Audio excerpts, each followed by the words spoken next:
Um, Very exciting time, the time of Purim. How do we celebrate Purim? People are asking the question, what is the halachot of Purim?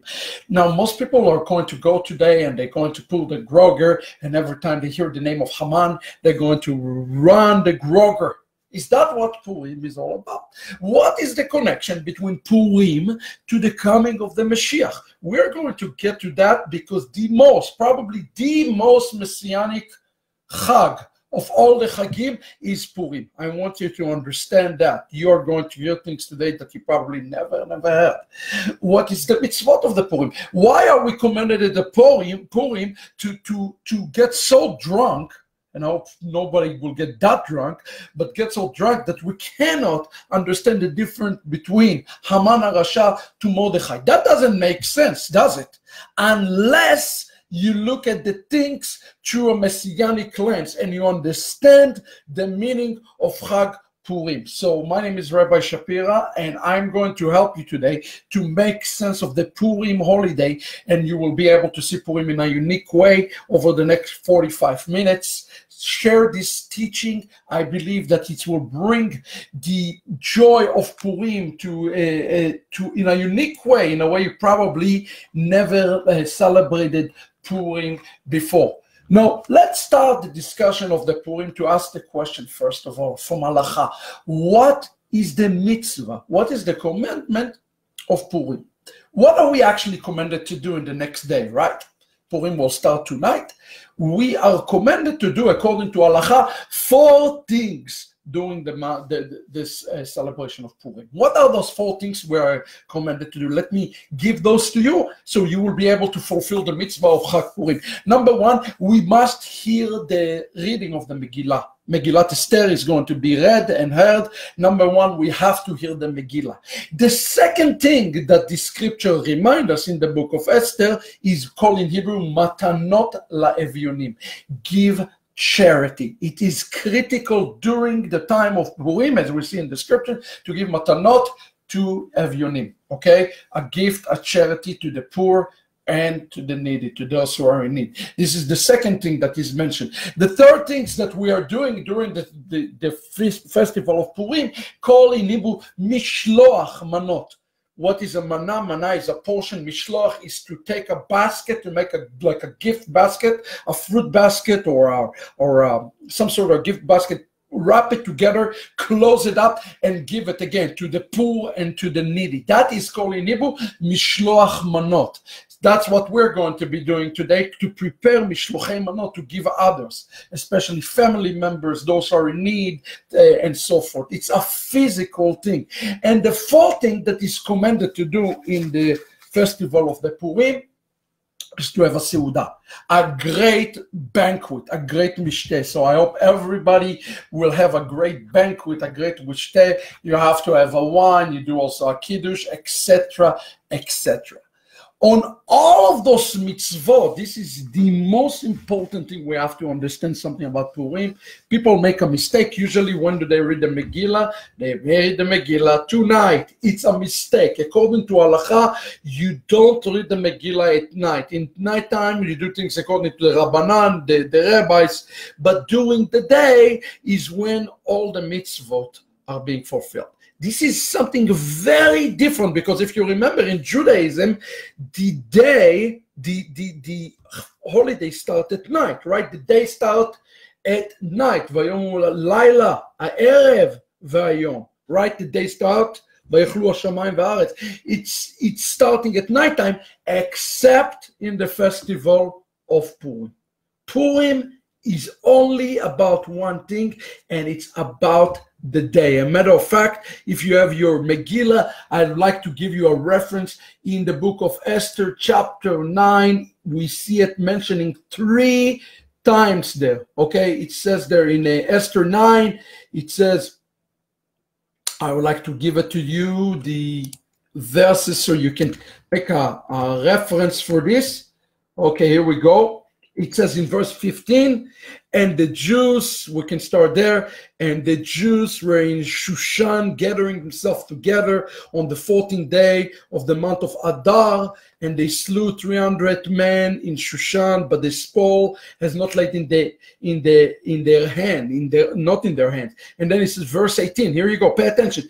Vayehudim asher b'Shushan. The Jews were in Shushan. Nikalu b'Shlosh Asar bo, in the 13th of Adar, which is today, and ve'arba b'Adar, which is tomorrow. Okay, so they gathered twice, in the 13th of Adar and the 14th of Adar, and in the 15th of the same day they rested and made the day of fasting and gladness. The key to understand this festival is the words that we see here in the text. It uses the word Yom Mishteh V'Simcha. Notice it's used the word Yom. It doesn't say Yom Valayla, it says Yom Mishteh V'Simcha. Laila is night, Yom is day. Okay? It does not mention the night. The very first important question you have to ask yourself, why do we have to fulfill those 4 mitzvot during the day and not during the night? Okay? And matter of fact, the very next verse, it says, therefore the Jews of the villages dwell in unwalled towns, make the 14th day, 50th day gladness of fasting a good day. Again, Yom Tov, ascending of a portion. Again, Mishloach Manot. Okay? And so it's mentioned again that it is called Yom Tov. Okay? And everything is being observed during the day. And a matter of fact, we're seeing here also kind of a messianic prophecy in this. Later on, it says that this day, verse 22, it will turn Me'evel, from a day of mourning, to Yom Tov. Chazal came and they says that it is similar to the day that the Mashiach will come. He will take the mourning and will turn it to the dance. But the question that we have to ask ourselves in the Chag is, what is the connection to the Mashiach, and why is this mitzvot have to be fulfilled in the Yom, in the day? Please understand, the mitzvot are not to do any of those things. Reading the Megillah, the Evyonim, the Mishloach Manot, and even the meal. The feast, don't tempt to do it tonight. Don't be tempted to do it tomorrow. Do it in lunchtime. Do it when the sun is up. Okay? The Megillah itself have to be read during the day and not at night. And the question you have to ask yourself again, why? What is the difference? Why Purim is different from all the other Chagim? Okay? One of the names of Purim in rabbinical text, they call it actually the holiday of Ahavat HaMashiach. What does it mean, Ahavat? Ahavat is from the word or, the lighting, the awakening, the flashing of the light of the Mashiach. That's one of the names that is giving to this feast. Okay? Now, it's interesting, but it's use the word Ahavat Mashiach. Why this is such a messianic thing? Chazal explained to us that the reason that we do this mitzvot in the light is, think about it again, it says that when Mashiach comes, he called Shemesh Tzedakah, right? He is called the Son of Righteousness, who come healing with his wing. Now think about it. He's going to come with such a great light, Chazal says. It's going to be an infinite light. Have you ever looked at a light that is radiating in such a wide way, such a big one? It's so bright you cannot see it, right? And Chazal asked the question, if this is the light of Mashiach, how will we be able to receive him as a light? Because he's going to be so bright. We won't be able to see him, right? And they explained that this is what Purim is about. God turned on the light. Have you ever had a light switch? You turn it, it's bright. And then you go a little bit brighter, and it's brighter, but it's not as bright because you got used to the previous light. And then you brighten it again and brighten it again. It's almost like turning the light switch slowly to a higher madrega. And that is what Purim is about. Purim is called Ahavat HaMashiach, a day that is coming to turn the light switch on a brighter level. Okay, this is what it is about. And that is the reason why all the mitzvot are being done in the daytime and not at the nighttime. Are you following what I'm telling you? Because it's a picture of us getting the vessel, which is you and I, ready to receive Mashiach. The entire point. And now you'll understand, you know, in the book of Esther, the name of God is not mentioned. Why? Because it's really depending upon us to prepare ourselves to come into Mashiach, right? Esther says help will come from another place. It's true, help will come in another place. But Esther and Mordechai had to do everything to prepare for the coming of the Mashiach, to prepare the Geulah. And this entire Chag is about the preparation of the Geulah through the Megillah, the Evyonim, the Mishloach Manot, and the Seudah. Okay, I want you to understand that this holiday is different because it is a time that not to go in darkness, but to go in light, to prepare our eyes spiritually for the coming of the Mashiach. And Chazal said the following, and I quote, he says, Purim nikra e'arat Mashiach. Purim is called the turning the light switch of the Mashiach, as Mashiach will not come not in the night, but he will come in this day. And Chazal says that it's called She'en E'ara Balayla. Okay? And think about it. Yeshua says the same thing. Light on top of the hill. He says, if a light is upon the top of the hill, there's nobody who will be able to stop this light from radiating.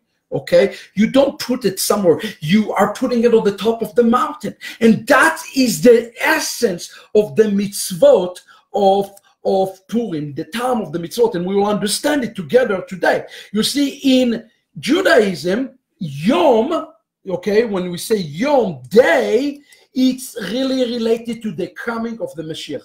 So Chazal said the reason that the mitzvot are done during the day and not during the night when it's come to Purim, because it is a picture of the days of the Lord, preparing for the day of the Lord, preparing for the Geulah. And Purim is about the preparing of the Geulah. Have you ever thought about it? If you take the word Purim and you just add Chav to the word of the word Purim, what you have? Kippurim. Chag Purim and Kippurim. The Day of Atonement is the same word as Purim. One is very happy and one is very, very sad. Why? Because we are preparing to go from a Yom Kippurim to a Purim, a time of gladness and time of joy and a time of happiness. Pay attention with me. This is going to make sense to you. So two things we have to do here in Purim is, one of them is the Kriya of the Megillah, the reading of the Megillah, and the other thing we have to do is to eat the meal. Chazal equated it to a vessel. They said the eating of the meal is equivalent to preparing of the kli, of the vessel. We are eating the meal to prepare it. But they say that the faith truly comes by hearing, and that's talking about our pnimiut, our guts, our kishke, our neshama, which also has to be prepared, right? And that's why we hear the Megillah. Both of them has to do with the coming of the Mashiach. We have to prepare the vessels on the outside, and we have to be preparing the vessel on the inside. When Yeshua said, let your light shine before men, right? He was talking about both your pnimiut, because the light is radiating from your inside out, but people see your outside. So he's talking about the both vessels preparing together. Please understand that the entire thing that have to do with Purim has to do with a tikkun of a vessel to preparing us for the coming of the Mashiach. This is very, very important. Purim, called in Hebrew E'arat HaMashiach, preparing ourselves and preparing our world, okay? Preparing our world to the coming of the Mashiach, preparing the vessel for the coming of the Mashiach. Now, when Chazal asked the question in Tractate Megillah, okay, in Tractate Megillah chapter 12, they asked the question, Why did Israel deserve this destruction during Purim? What are we metaknim? What is this tikkun is really all about? And they give us a very shocking answer. Remember the banquet that took place. Now you'll understand why we're actually having a banquet. Why is it required to drink wine and do banquet? Just some crazy Jews decided to wake up and to say, hey, we're going to have a celebration. Please understand that this mitzvah, and including getting drunk, has a unique application that's relating to the coming of Mashiach. You're probably going to get it in a minute. Follow this with me. Chazal asked the question the following. Listen to Megillah chapter 12. It says, the students of Rabbi Shimon Bar Yochai asking of their Rashbi, for what reason were the enemies of the Jewish people? A euphemism for the Jewish people themselves. A euphemism. Who is the greatest enemy of the Jewish people? The Jewish people themselves, when exhibiting behavior that is not in this best interest. In that generation, deserving annihilation, right? Because the Jewish people, remember, they were facing annihilation during the book of Esther. And Chazal asking here in Megillah chapter 12 the question, why did they deserve annihilation? What was the reason that they faced annihilation in the book of Esther? Listen to this. Rabbi Shimon Bar Yochai explained, said to them, say the answer to your question yourself. In essence, say, repeat the answer yourself. They said to him, it is because they, the children of Israel, you know, in the Golah, right there with Mordechai and with Esther, listen to their answer that they partake of, that they were facing annihilation. It's shocking. It is because they partook of the feast of the wicked one. Who is the wicked one? King Ahasuerus. And they partook of the forbidden food. Rabbi Shimon Bar Yochai responded, if so, those in Shushan should have been killed as punishment, but those in the rest of the world who did not participate in the feast should not have been killed. They said to him, then you say you respond to our question. He said to them, it is because they prostrated before an idol that Nebuchadnezzar had made, as it recorded to the entire world bowed down before it, except to Hananiah, Mishael, and Azariah. This is a very important passage that we actually see here about the book of Esther that I want you to understand. They asked the question in Megillah 12, why would there be a destruction, that annihilation that will come upon the children of Israel? What? Just because they ate a meal with Ahasuerus, they deserve annihilation? God knows Jewish people has done much worse things in our history, and we did not face annihilation. What is so unique about this? Chazal came and explained something very, very unique to us. They said that the second Israel went to the banquet with Ahasuerus, okay? They went, although they had the Mashgiach, Mordechai was the Mashgiach, and they went to the banquet right there, something happened. The seed of the original sin has been woken up. They call in Hebrew Zoamat HaMashiach, the filth of the serpent is actually woken up, and that's the reason. It's reminded God himself of the sin of Adam in the garden. Now, what Purim is about is a chance for us to overcome the seed of the serpent and go back to the garden and to start with the Geulah process all over again. You see, this is very messianic. In essence, what Purim is about is overcoming the historic mistake that the children of Israel have done when they went to the banquet, and to get ready for the future Geulah of Israel. Okay, this is important because I want you to notice What do we do in Purim? We do two things. We have to eat meat. Please make sure, make a note, you have to eat basar, okay? And you have to drink wine. Why is it that we have to eat basar and we have to eat wine? There's a uniqueness about this. Because Purim is opportunity for each and every one of us to reclaim our position as the first Adam. You hearing what I'm telling you? Look what it says in Tractate Sanhedrin about the first Adam. And you will understand it very, very carefully. It says about the first Adam, right? The Torah told us clearly that we're not allowed to eat meat in the garden. So why do we eat meat now? If we're becoming like first Adam, why do we eat meat now? We're supposed to eat vegetables. Why do we eat meat? There is a very unique passage that we find actually in the Talmud, in Sanhedrin 59b. It says, the Gemara raising an objection from the Berita for the assertion that their meat was prohibited to Adam. Adam was not allowed to eat meat. And it says there, it says, Rabbi Yehuda ben Tema would say, Adam, the first man, would dine in the Garden of Eden. And the ministering angel would do a barbecue, would roast meat for Adam. He did not roast the meat. He was not allowed to slaughter.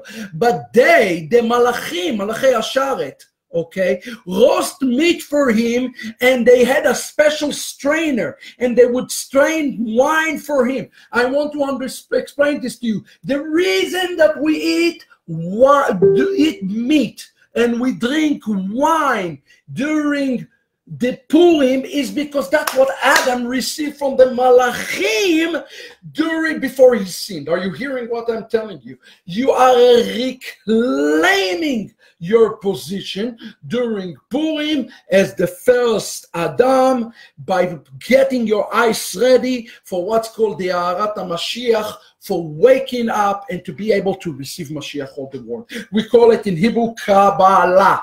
You are ready to receive the Mashiach. The entire point of Purim is preparing ourselves to receive Mashiach by taking upon ourselves the position of Adam Rishon, being part of a tikkun. Okay, so now we know why the children of it, why we eat today as Jews. Why do we eat meat and we drink wine? Because Adam had a special mangal barbecue that was done by the Malachim themselves, and they serving this meat, and he had this wine that is being strained from him, and we are reclaiming this position. The Gemara continue and go though that the serpent glanced at him and saw his glory and was jealous of him. Please understand that before Adam had sinned, it says that after he sinned, God made him a kutonet or a garment of skin. This is called kutonet or a garment of flesh, because he was in a glorified state. Adam was in a glorified state. So actually, Satan looked at him and he was jealous. And you want to know why? What the Purim, the sin was so serious? Because it's reminded God what Satan did to infiltrate the children of Israel, his descendants, much later down the road. I hope it makes sense, you understand it. The snake, here we go, we continue. The snake glanced at him and saw his glory, and he was jealous of him.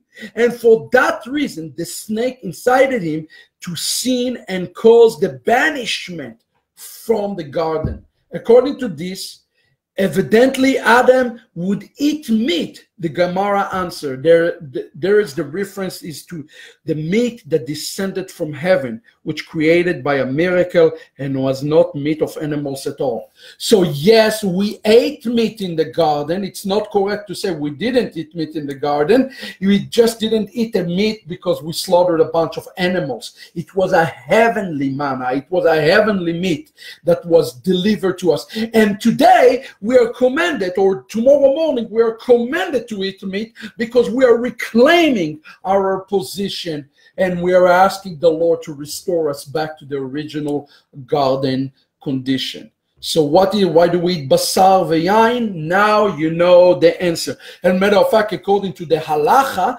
according to Shulchan Aruch, one have to eat meat. And what is meat? Meat is beef, it is chicken, can be lamb, any sort of poultry is commanded to be eaten during Purim. I'm sure some of you are very, very excited. Now, what we see here in the story of the Megillah is one tzaddik. His name is Mordechai, who is a picture. Is a picture of Mashiach ben David. Chazal said that Esther is Mashiach ben Yosef, and Mordechai is Mashiach ben David. Right? And think about this. What do we say? We say, if you look at the word Baruch in Hebrew, okay, Baruch in Hebrew, it's the gematria value of the word Baruch, it's 228. What about the word Mordechai? If you take the word Mordechai, it's the one number 274. You put those two words together, you get the value 502. What is 502? 502 is the value for the word basar. What is basar?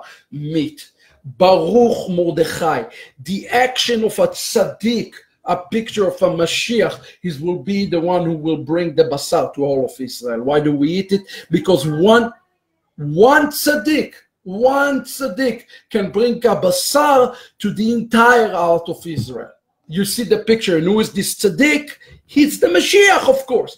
Through the action of Mashiach, all of Israel, as we say during the Kiddush, in due time, we can eat in due time, Natat lachmo beito, in due time, right? Poteach et yadecha, open your hand. So we see here something very unique. In essence, in this holiday, you are commanded in Purim to reclaim your position as first Adam.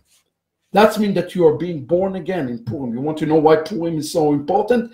Purim is so important, but we are commanded to be born again. When we drink the wine, when we eat the meat, we are essence putting all the sins down, and we are entering through Mashiach, through, in this case is Mordechai, we are entering into a new covenant with the mighty one of Israel. And this entire time, remember, we are in the month of Adar right now. This is important. And when is the Mishkan was established? Well, Chazal tell us that the Mishkan is established when? Aleph Benisan, the very first day in the month of Nisan. And what is the Mishkan? The Mishkan is the tabernacle, the Shekhinah, a place where the Shekhinah is going to be dwelling. Now think about this for a second. Adar, the month we are right now in, is a preparation for Nisan. In a way, Nisan is the month of Geulah. Adar is a preparation for the month of Geulah, Achana leNisan.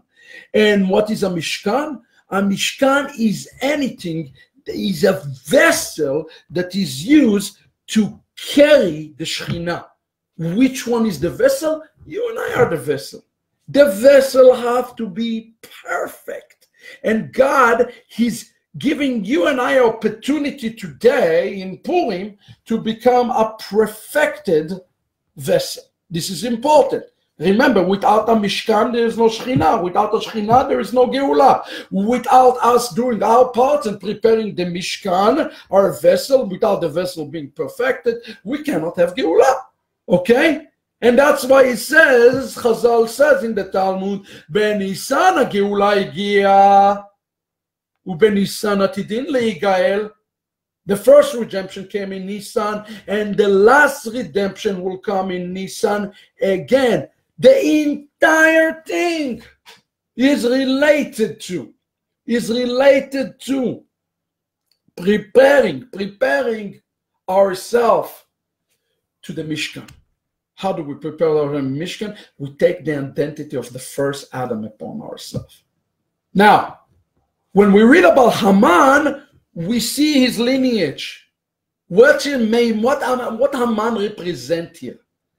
Haman represent, there is Haman in each one, every one of us. Chazal says, Haman represent the Yetzer Hara.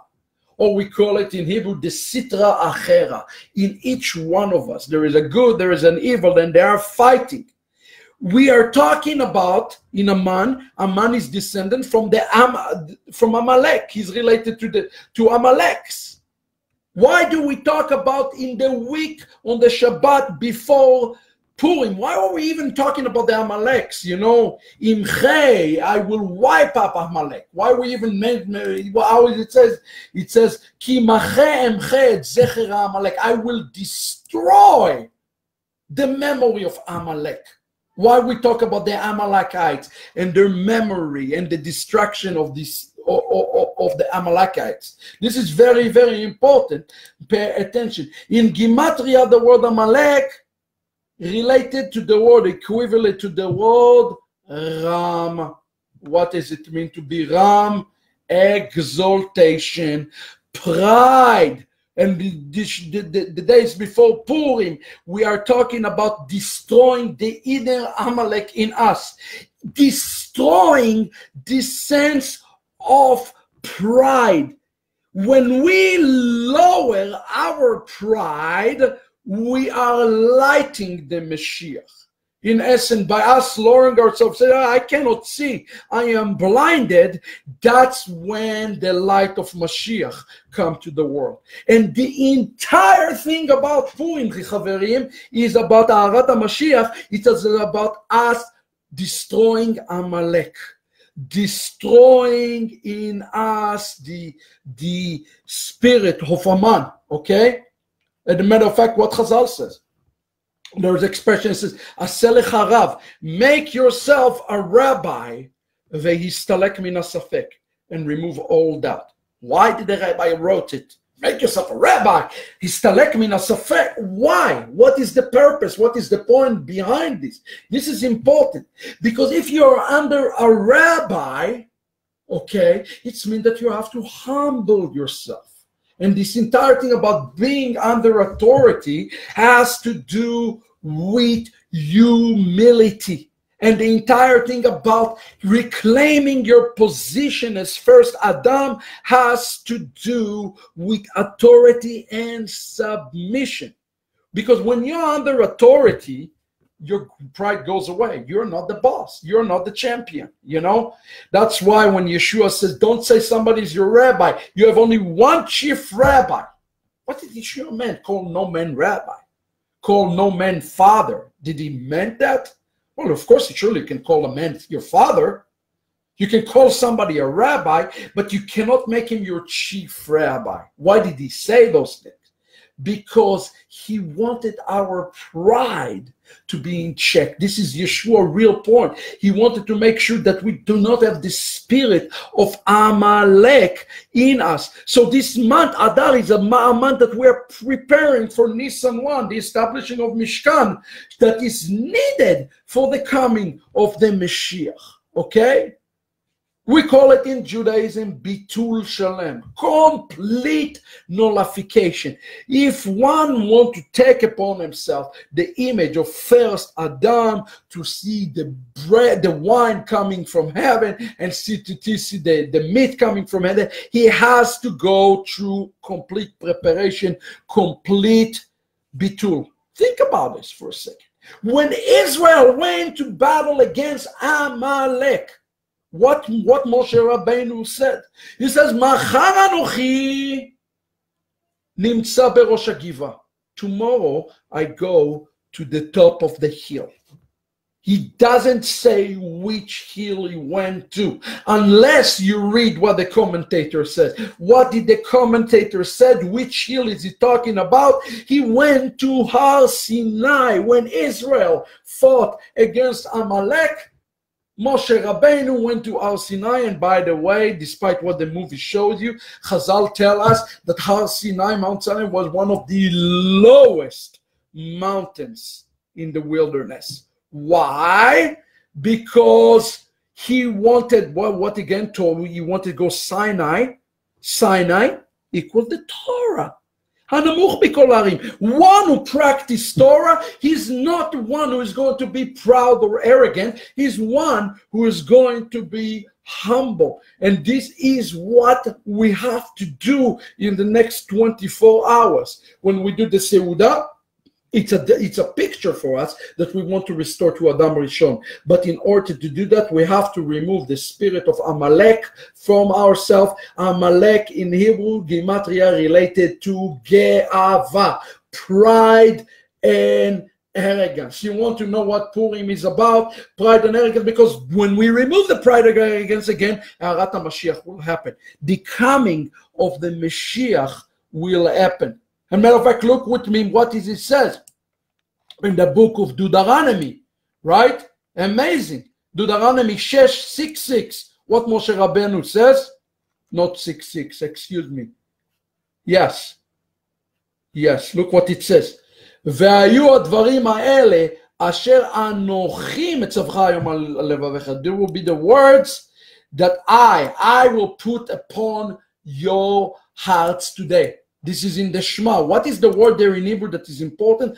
Anochi. When we use the word Anochi in Hebrew, if you say somebody is Anochi, he is selfish. He is selfish. How many times God says that? It says in Deuteronomy, Anochi, Moshe Rabbeinu said, Anochi omed benechem lepnei HaKadosh Baruch Hu.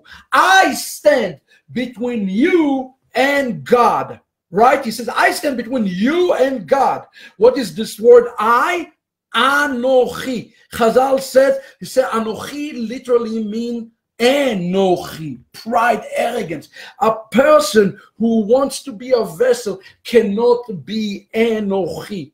A person cannot connect to the Shekhinah. He cannot be the Mishkan in essence if he cannot remove himself from pride. And this is really the most important thing in Ahavat MaShiach. When those things happen, when the pride is being removed, then Purim Megia. The entire point, the Purim is the Geulah, of course, and the entire point is here is that when we take upon ourselves the position of first Adam, then the final Geulah will come. Are you hearing what I'm telling you? The reason the name of God is not mentioned is God wants us to go to a self-tikkun first. When we do the self-tikkun ourselves, then the Geulah will come.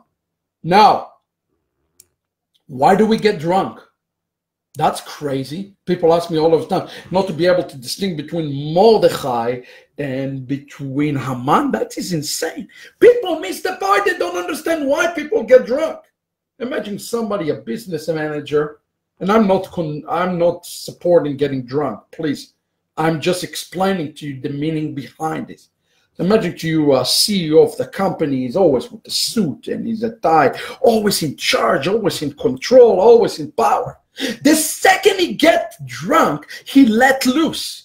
He is no longer in control. He is no longer in charge and he's doing some crazy things. The point behind getting drunk is not about Haman or Mordechai. It's about letting us remember that we are not in control, that we are not in charge. That is the point of the drunkenness of Purim. So we will remember that we are to be humbled and to be under the mighty one of Israel. Okay, that is the point behind the getting drunk. Now, it's interesting. There is a Hasidic story about two Rabbanim that going in Yerushalayim to the shul. And when they come to the shul, they notice that the people are not dressed in a Shabbat clothes. There's also a commandment to be wearing to when the Megillah ends with a brand new clothes. Why is it? Why is it that they said the clothes you wear during Purim have to be a bgadim of Yom Tov? They said this. They said that the clothing, the reason we put a brand new clothes because this is a day that is called Ahavat MaShiach. It's the day we're going to meet Mashiach. The day that we are preparing to receive Mashiach. You don't want to meet Mashiach with some schmatic clothes. You want to meet Mashiach with the best clothes that you have. So one of the minhagim that we have is to wear those nice clothes, okay, in Purim. And the reason we do it because it's called the day of preparation for the coming of the Mashiach. Remember what it says, Chaverim, in the book of Deuteronomy, chapter 31, verse 18. It says, Ve'anochi, and I am haster astir panai.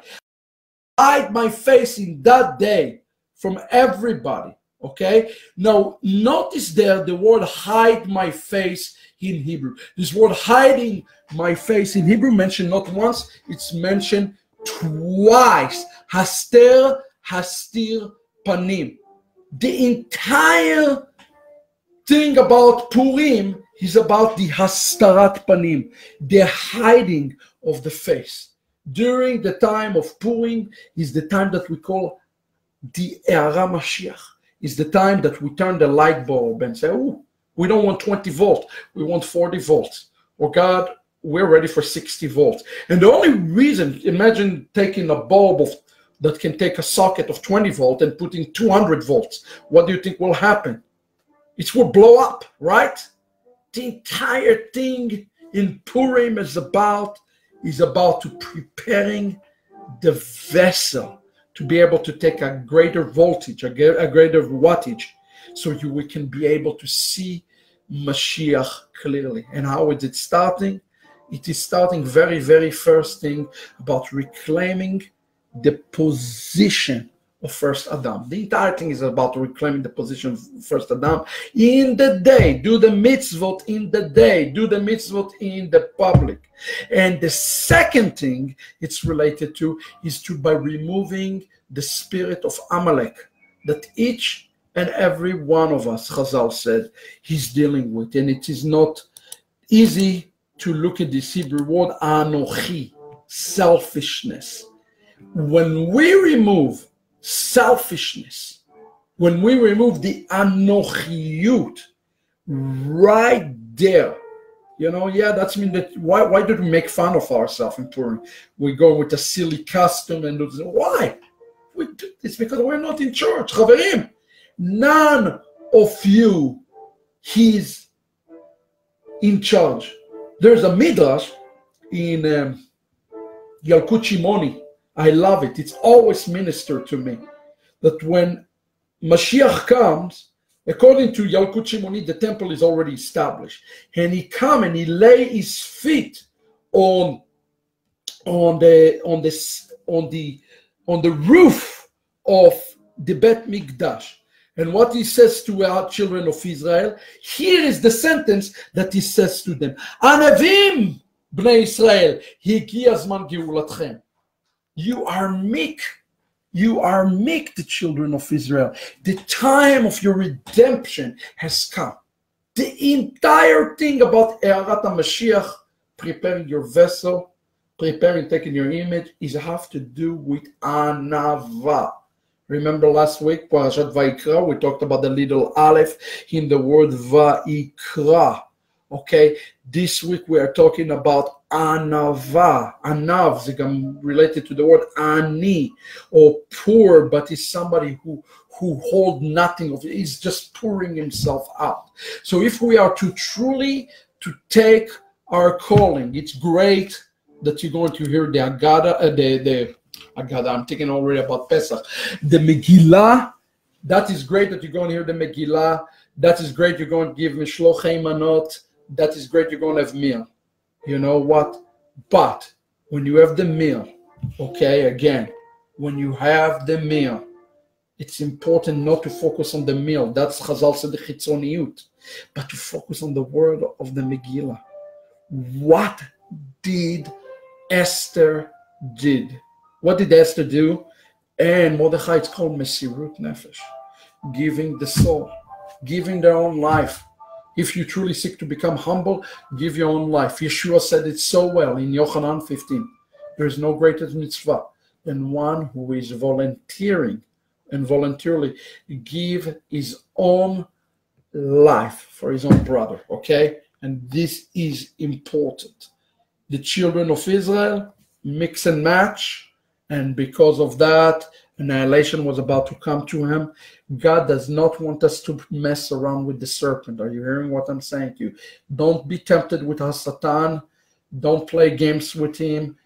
Elevate yourself during Purim from Kippurim to Purim, okay? From the Day of Atonement, go to the next level, go to the Purim. And that is, as they say, the entire Megillah. I really hope this brief halachot, do the mitzvot in day. Make sure people see you when you do mitzvot. Do not be ashamed. I love the scripture. It says, I am not ashamed of the gospel. It is a power to all who believes. When you do the mitzvot in the next 2 days, do them in the public. Do them in the eye. Do them so that people can be able to see. So they see you and that you see they. Let's focus now on the word Yom, on making our faith known in the world. You want to know in the end of the day what will bring the Geulah? Making our faith known in the Olam, in this world. Doing the mitzvot in a way that we're not afraid to be believers, even in a secular world. And in that, all the Geulah will come to the house of Israel. So we say today, Baruch Mordechai, Baruch King Mashiach. He's going to give us the basar. I don't know about you, I'm going to have some good meat and preparing my Mishkan. I hope that each one of you prepare to Aleph Ben Nisan. Purim is your final preparation to Aleph Ben Nisan, preparing for the Shechina, preparing for the Geulah of all of Ammi Israel. Let us remove the spirit of Amalek. Let us remove the spirit of Ga'ava, complete bitul, and remove the Enochiyut, and in that, all of Israel shall be saved. I hope you enjoyed this brief shiur today. Chag Sameach to you guys. So good to see you and to be with you to a brief shiur in halachot. Run quickly, mishlochei manot, tzedakot, mitzvot, hear the Megillah, and make sure to have a giant banquet. And if you decide to get drunk, don't get drunk for the sake of getting drunk. Simply give control to God, to be Lord and Master over you, and to Yeshua to become your greatest rabbi. He is your chief rabbi. God bless you. And thank you for your support. Litraot, Chag Sameach.